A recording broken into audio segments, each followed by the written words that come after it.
Takk, president. Spørsmål lyder.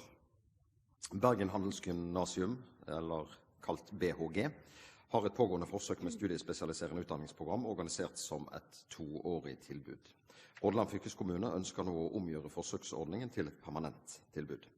Utdanningsdirektoratet har i brev av 3. januar i år avslått søknaden med henvisning til behov for endring av opplæringsloven. Forsøket er evaluert med godt resultat av Universitetet i Bergen. Hva vil statsråden gjøre for å sikre at dette tilbudet ved BHG kan videreføres? Statsråd Tora Aasland, vær så god. President, forsøket med 2-årig studiespesialiserende utdanningsprogram ble satt i gang ved Bergens Handelsgymnasium høsten 2009, og forsøket er nå inne i sitt 2. skoleår. Forsøket er forutsatt å pågå i 3 år, altså til sommeren 2012. Det er riktig, som representanten sier, at en permanent ordning med 2-årig studiespesialiserende utdanningsprogram vil kreve regelverksendringer, herunder endring i tilbudsstrukturen for videregående opplæring. I Hordaland fylkeskommunes søknad om å få tilby det 2-årige løpet permanent vises det til en underveisevaluering av forsøket fra mai 2010, som baserer seg på i underkant av 1 års erfaring.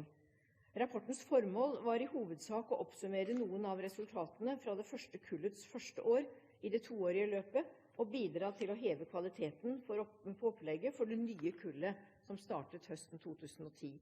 I rapporten konkluderes det blant annet med at det er vanskelig å si noe bestemt om behovet for tilbudet, og at det er for tidlig å si om modellen som prøves ut er godt egnet for å imøtekomme denne elevgruppens behov.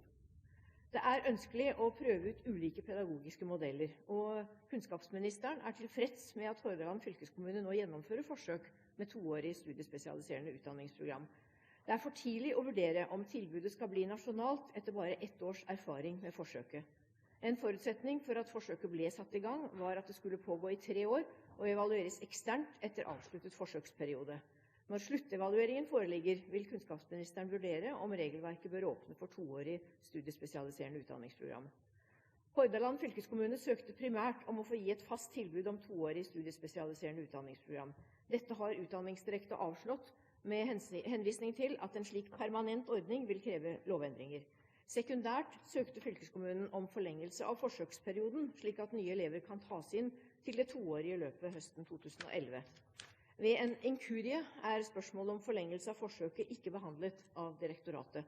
Kunnskapsministeren har vært i kontakt med direktoratet, som nå vil ta stilling til spørsmålet, og svar på søknaden, altså den sekundære søknaden, om å forlenge forsøket, vil foreligge fra direktoratet i løpet av de nærmeste 2 ukene. Henning Warloe, vær så god. President, jeg takker for svaret, og jeg takker statsråden for at hun svarer i kunnskapsministerens fravær. Det er jo å oppfatte som en slags håndsrekning til Hordaland fylkeskommune og til Bergen Handelsgym i forhold til å kunne vinne ytterligere erfaringer med dette forsøket. Jeg er selvfølgelig helt enig i at det er en veldig kort tid å gjøre seg opp noen mening endelig om dette forsøket. Nettopp derfor er jo en forlengelse et positivt standpunkt i så måte. Jeg vil likevel spørre statsråden om det er slik å forstå, for det har flere av oss reagert på, at Utdanningsdirektoratet oppfatter det slik at elever som ønsker selv å ta et 2-årig løp, dermed ikke kan få den rettigheten de har på et 3-årig løp dersom dette ikke skulle fungere for elevene. Det synes å være en noe streng fortolkning av regelverket. Statsråd Tora Aasland, vær så god.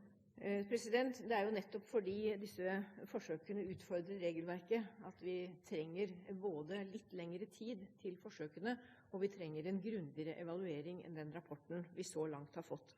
For slik departementet vurderer det, så gir ikke den rapporten som er kommet etter kort tid grunnlag for å konkludere med noe som helst. Så det vi ønsker å gjøre, det er nå får Utdanningsdirektoratet behandle denne søknaden om å forlenge forsøket, og så må vi da få en evaluering som kan gi oss noen retningslinjer i tilfelle dette skal gjøres permanent, for da trengs det en regelendring, og da vil selvfølgelig også spørsmålet om rettigheter bli tatt opp i den sammenheng.